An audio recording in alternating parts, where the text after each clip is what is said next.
font du travail dans les champs, là, pour l'instant. D'accord. Je sais pas pourquoi. À quoi elles ressemblent ces machines? Approche-toi. À quoi servent-elles? Là, c'est des machines très très larges. Et ça avance en labourant le champ. Et la vieille dame que je suis dit que c'est pas une bonne idée C'est pas une bonne idée de faire quoi? De de labourer le faire champ? non, de faire des machines aussi grandes pour labourer les champs. Pourquoi elle pense que les machines sont trop grandes? Il y a un problème? Ça pose un problème? Elle a d'autres idées? Ça pose un problème de ressources d'énergie qu'il faut faire plus petit. Et elle dit ça parce que c'est son domaine de recherche, c'est son travail, de réfléchir à ce genre de problème. Oui, c'est une machine qui marche à l'énergie mentale. Ah, c'est des machines qui marchent à l'énergie mentale. D'accord. Elle a contribué à les créer, ces machines-là? Non, Ou d'autres machines? non, non. Qu'est-ce qu'elle a créé, elle? J'ai l'impression qu'elle est une sorte, soit une journaliste, soit une scientifique, soit quelqu'un qui a un avis motivé, mais qui est plus en observatrice qu'en actrice, D'accord. et qui dit que c'est pas une bonne chose de faire des machines aussi grandes à l'énergie mentale. Elle pense qu'on pourrait faire des machines plus petites. Oui, tout à fait, avec moins de personnes. Ça demanderait moins d'énergie. Oui, c'est ça, et puis, je sais pas, mais ça serait mieux pour l'accord général. Il y aurait moins de...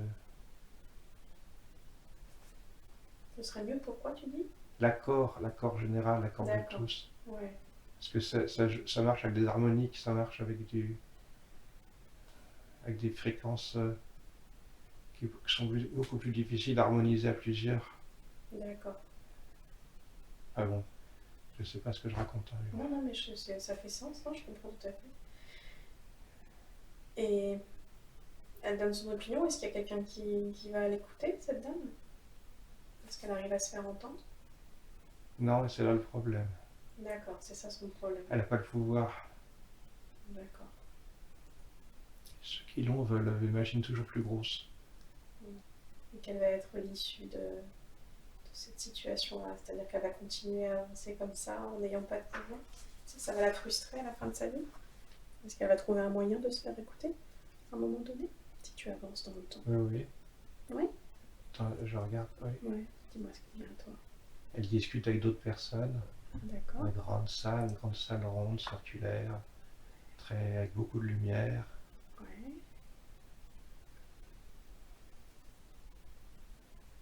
Beaucoup de lumière. Mhm. Sur les tables bleues qui se réfléchissent beaucoup. Les murs sont lumineux. D'accord. Et qu'est-ce qu'elle dit? Elle expose ses idées. Tout le monde est déjà d'accord, mais tout le monde se demande comment faire pour convaincre de proposer autre chose qui serait meilleur pour le bien collectif, le bien commun, le bien de tous. Et que l'énergie psychique des gens doit être mieux utilisée. Qu'à vouloir trop de puissance, on va se retrouver sans rien. On fait n'importe quoi. D'accord. Et comme un gaspillage d'énergie. Oui. Et vouloir faire être soif de puissance qui amènera à rien du tout, au contraire. Mais personne ne sait quoi faire. D'accord, donc c'est un problème alors. Oui, c'est un problème non résolu. D'accord. Est-ce qu'il y a d'autres informations qui se présentent à toi à ce sujet? Oui, c'est l'un qui dit d'aller voir la grande bibliothèque. Ouais. Si on peut pas trouver une solution dans les livres, les archives. La grande bibliothèque de l'Atlantide? Je suppose. Grande bibliothèque, je sais pas. Il y a un endroit où on peut trouver ces informations qui peuvent aider. Je te laisse avancer si tu souhaites y aller. Est-ce que tu souhaites y aller? Oui. Moi, je te laisse aller dans cette bibliothèque et explorer et aller chercher ce que tu souhaites chercher, ce que tu souhaites trouver. Tu te trouves à l'intérieur? Oui. Ce sont des livres ou il y a autre chose? Non, c'est pas des livres. C'est quoi alors? Comment se présente l'information? Cette bibliothèque? Dans des comme dans des bocaux en verre. D'accord. Tu peux voir à travers? Oui. Qu'est-ce qu'on y trouve? Si tu peux en voir quelques-uns. Quelque chose de matériel à l'intérieur? Non. C'est de l'information, mais pas sous forme de livre. D'accord. Intéressant. Il suffit de mettre sa main devant pour savoir ce qu'il y a à l'intérieur. D'accord.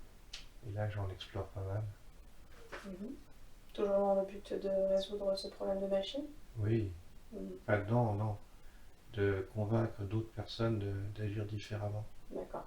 Je te laisse explorer et quand tu trouves, tu me dis, une fois que tu as trouvé la solution, si tu la trouves.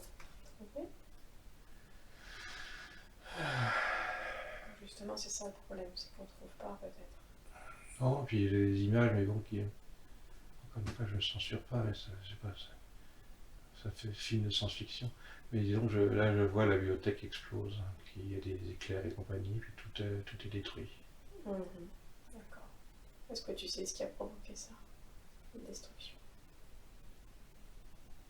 Puis tu reviens un peu en arrière, dans le temps. Tu reviens en arrière. Essayer de comprendre qu'est-ce qui a apporté cette destruction de l'Atlantide. C'est à cause des hommes ou une intervention extérieure? Je vois, enfin bon, encore une fois, c'est une image. Hein. Dis-moi tout ce qui vient. Je vois une intervention extérieure, une météorite qui vient très... C'est pas possible, mais bon, une météorite qui tombe et qui embrase tout. Et en même temps, il y a un lien avec ce qu'ont fait les gens avant, quoi. C'est-à-dire que tu penses qu'elle n'est pas tombée par hasard? Oui, tout à fait. Pourquoi? Qu'est-ce qu'ils ont fait les gens avant? Si tu dis il y a un lien avec ce qu'ont fait les gens avant. Ils ont violé les lois de l'univers. Ils ont fait des bêtises. Ils ont mal utilisé l'énergie psychique. Ils ont eu trop de pouvoir.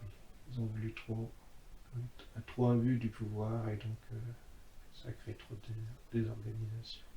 D'accord. Comment tu te sens toi?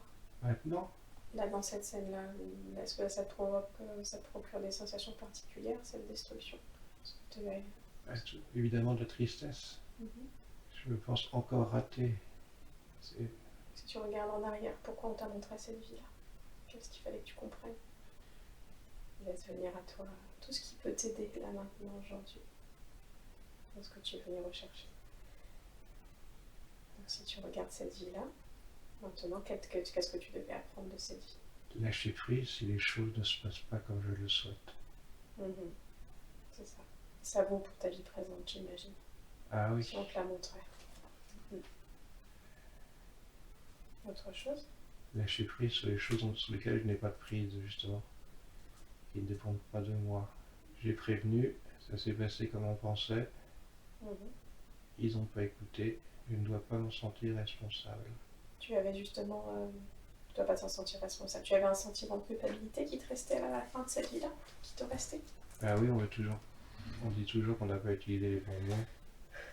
Su trouver les bonnes formules. Pour éviter les catastrophes. Donc c'est ça qu'il faut que tu arrives à... C'est de ça donc il faut que tu arrives à te détacher là maintenant dans ta vie présente. Ce sentiment de culpabilité. Ouais. Est-ce que tu arrives à t'en détacher là? Ou tu penses que c'est résolu? Ou tu as toujours un poids qui te reste de cette vie-là? Il reste toujours. Il reste quelque chose? Alors si tu devais le matérialiser, comment tu pourrais le matérialiser ce poids-là que tu as de cette responsabilité? Excuse-moi, c'est violent, j'imagine qu'on me coupe la tête. Comme une guillotine. Donc, ok. C'est l'image qui vient. T'as échoué. T'as raté. D'accord. T'es pas bon. Donc ça, ce sont les émotions qui t'étaient restées de cette vie-là, effectivement. Donc là, il est temps maintenant de t'en débarrasser. Donc on va les faire disparaître, toutes ces émotions. Et si tu pouvais les faire sortir de toi. Là, si tu les sortais de toi maintenant. Lesquelles? À quoi ça ressemblerait? Ces sentiments de culpabilité, toutes ces émotions négatives. Oui, je veux les voir. Je veux les voir partir, parce que là, il y a les 3 anges invisibles là, que j'ai vus il y a un certain temps. On n'en a pas parlé, mais là, je les revois encore, qui m'aspergent d'eau lumineuse en riant, et je vois les bulles de culpabilité, les bulles encore culpabilité, et le manque de confiance. D'accord. S'évaporer, à partir, comme des bulles. Ouf, ouf, ouf. Alors je continue d'être aspergé d'eau lumineuse Très bien. par les 3 Par ces 3 anges anges. riants qui rient. Ils sont invisibles et je vois que les sauts, mais ils rigolent. Ils sont venus te nettoyer. Oui, absolument.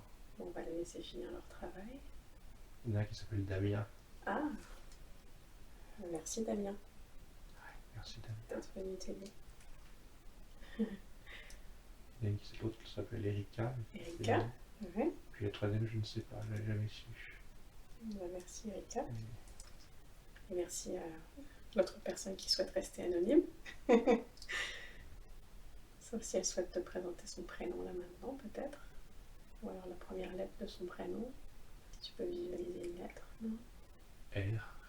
R. Le prénom qui vient, c'est Roland. Je ne sais pas. Roland. D'accord.